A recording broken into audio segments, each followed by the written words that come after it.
Locker Gnome was a nickname that I kind of gave to myself, although I can't take full credit. My college prep writing teacher used to call me Gnome, and it just kind of stuck.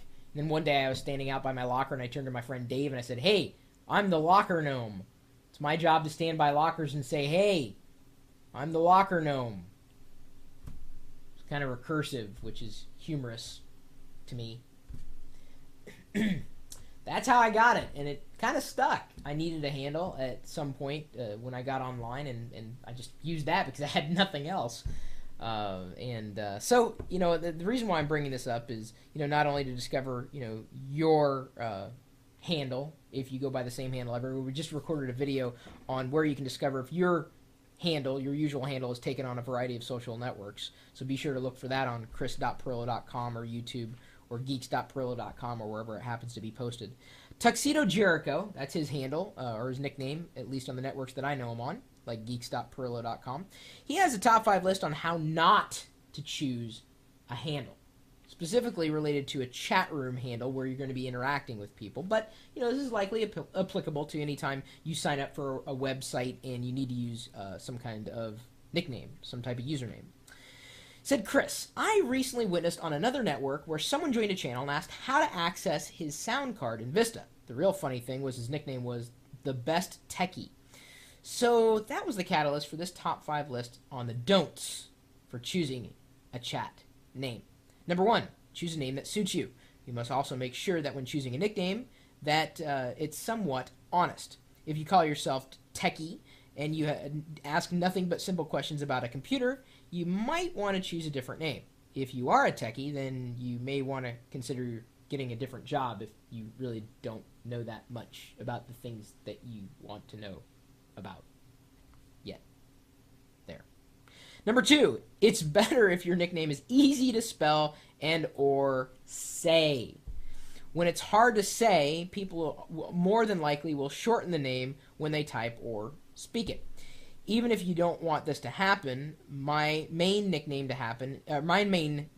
is Tuxedo Jericho. I've had plenty call me TJ, Tux, and even Nuke called me TJer. 3. When joining chats, please be sure to make sure your names don't contain strong language or sexual terms. This will lead you to getting the boot when you first enter the door. Number 4, you may want to refrain from using your real name as your chat name. Some people do this, but it can lead to danger. If you are smart when in the chat, this won't be much of an issue. So I actually use my real name in this particular chat room because it is my chat room, and people ask, is that really Chris Pirillo? Yeah, that's the handle there. But don't accept substitutes. Like, some people think it's me because someone uses my name. That doesn't mean it's me. Trust me. If you don't know if it's me, just stop by the website, watch the live video feed. You'll know where to find me. Number 5, don't pretend to be a real famous person. Especially on tech chats, don't pretend to be a famous geek. Steve Jobs isn't likely to stop by live.pirillo.com and talk like a complete noob. Also, don't try to pretend... He writes this, don't try to pretend to be Chris Pirillo. Only one man has the talent to pull off acting like Chris, and that man is Chris himself. Bonus tip!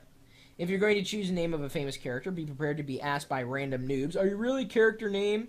Since I registered the name Dr. Horrible, I've been asked, are you really Neil Patrick Harris? Then they were upset because I really wasn't that actor.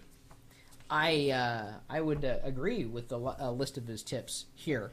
It's important that you find something that suits you, that is you, that you believe you can live with for the rest of your life. And I suppose if I had a chance to do it all over again, I may have chosen something different other than the Locker Gnome.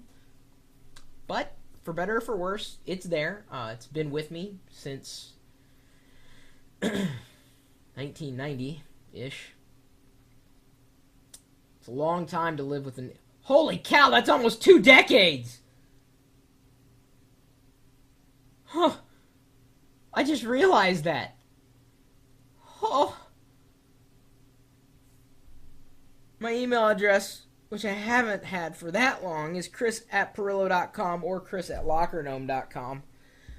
You're welcome to stop by the live chat room here.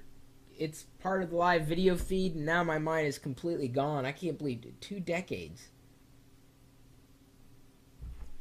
The chat room is going on, and a lot of the people in the chat room are also involved in our vibrant community of geeks at, appropriately, geeks.perillo.com. Although, you should note that geeks.lockergnome.com will redirect to Perillo.com. I don't know if I'm going to stick with geeks.perillo.com or go to geeks.lockergnome.com. I haven't really decided. I thought it'd be a lot more personal if I went with my own last name at this point.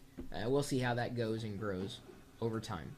And now my printer is apparently cleaning itself, so I guess that means it's time to sign off and tell you that if you want to join the chat room, we're typically talking tech 24 hours a day, 7 days a week, in conjunction with this live video feed at live.perillo.com. We'll see you later.